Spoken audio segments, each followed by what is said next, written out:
최민수 씨가 보복 운전한 혐의로 경찰에 입건이 된 사건이 나왔습니다. 이번에 어떤 내용인지 사건의 전말을 저희가 상세히 취재했습니다.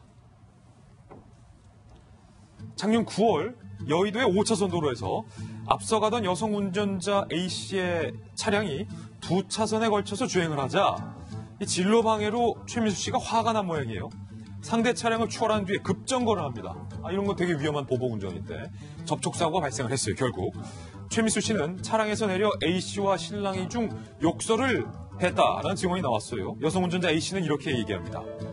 최민수 씨가 일부러 급정거해서 사고가 났고 수백만 원의 수리비가 나왔다. 최민수 씨를 고소했습니다. 이에 대해서 최민수 씨는요. 방향 지시등을 켜지 않고 내 차 앞으로 치고 들어왔다. 저쪽에서 연예계 활동을 못하게 해주겠다. 산에서 왜 내려왔느냐라고 말해 나도 화가 났다라고 이야기를 했습니다. 백규정 팀장님, 네. 이 최민수 씨가 사실은 구설수가 좀 많았어요. 이번엔 보복운전 혐의. 화가 나서 어쨌든 진로를 방해해서 보복운전을 했고 욕설까지 한 것은 사실관계가 많네요. 네, 최민수 씨 그러면 제가 강남에 근무할 때도 그 유명한 사건이 하나 있었죠. 예. 그 조폭 서방파 행동대장이 사실 청담동에서 이제 어떤 고깃집을 운영하는 그런 사람인데 지인이었던가 봐요. 가깝게 지내는 상황인데. 최민수 씨와? 네, 사실 그 사기 혐의로 구속이 됐습니다. 뭐 가짜 고기 한우라고 해서. 근데 이때 이 구명을 위한 탄원서를 제출하기도 했고요. 그래요? 그다음에 이제 2008년도에 사실 아시겠지만은 그 70대 노인 폭행 사건 이건 사실 무혐의를 받았습니다. 왜 그러냐면 BMW 차량을 견인하는데 차량이 정체되니까 거기에 대한 어떤 중재를 하려다가 70대 노인과 시비가 됐는데 결국 폭행이 아니다라고 하는 무혐의 처분을 받았고요. 논란이 됐는데 또 2015년도에는 그 KBS의 외주 제작 프로그램 PD하고 폭행 사건이 있었죠. 예. 이런 논란이 이제 연속이 되는 마당에 작년 9월 달에 또다시 보복 운전이 있는데 사실 앞에 말씀을 드렸지만 최민수 씨 입장은 또 이해가 되는 측면이 좀 있어요.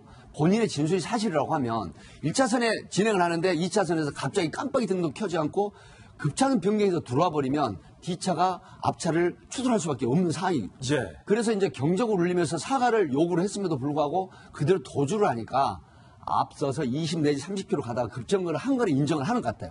그 뒤차가 추돌을 했다고 하는 측면인데 공인이라고 하는 부분은요. 저도 굉장히 공감하는 부분인데 조금의 불편이 있더라도 감수를 해야 됩니다. 참아야죠. 그렇습니다. 그렇지 않고 항의를 하거나 하게 되면은 저쪽에서 유발을 하죠. 이 말이 사실이라며. 아니 이태원 사건에 산속에서 응거한다더니 왜 내려왔냐. 왜 내려왔냐. 연예인 활동 못하게 하겠다.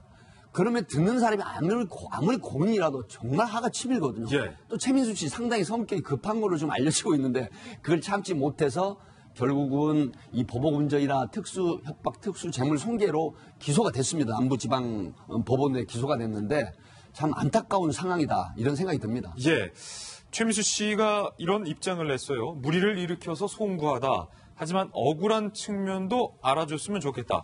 검찰 조사에는 성실하게 다 협조를 했다라는 입장을 내놨는데 김광상 변호사님, 네. 상대 운전자가 이제 수리비를 요구하면서 최민수 씨를 고소했는데 이게 뭐 재판까지 가게 된다면 블랙박스 영상이랄지 뭐 증거가 좀 제출돼야 하나요? 아니면 이 정도만으로도 뭐 충분하게 혐의를 따질 수 있습니까? 사실 뭐 최민수 씨 진술에 의한다 하더라도 거의 뭐 죄는 인정되는 것 같아요. 예. 그런데 일단 뭐 검찰에서는 기소를 했어요. 불구속 기소를 했기 때문에 재판을 받아야 하는데 시청자 여러분들 좀 아셔야 할 부분이 만약에 이제 최민수 씨가 가는데 여자 운전자가 끼어들었단 말이에요.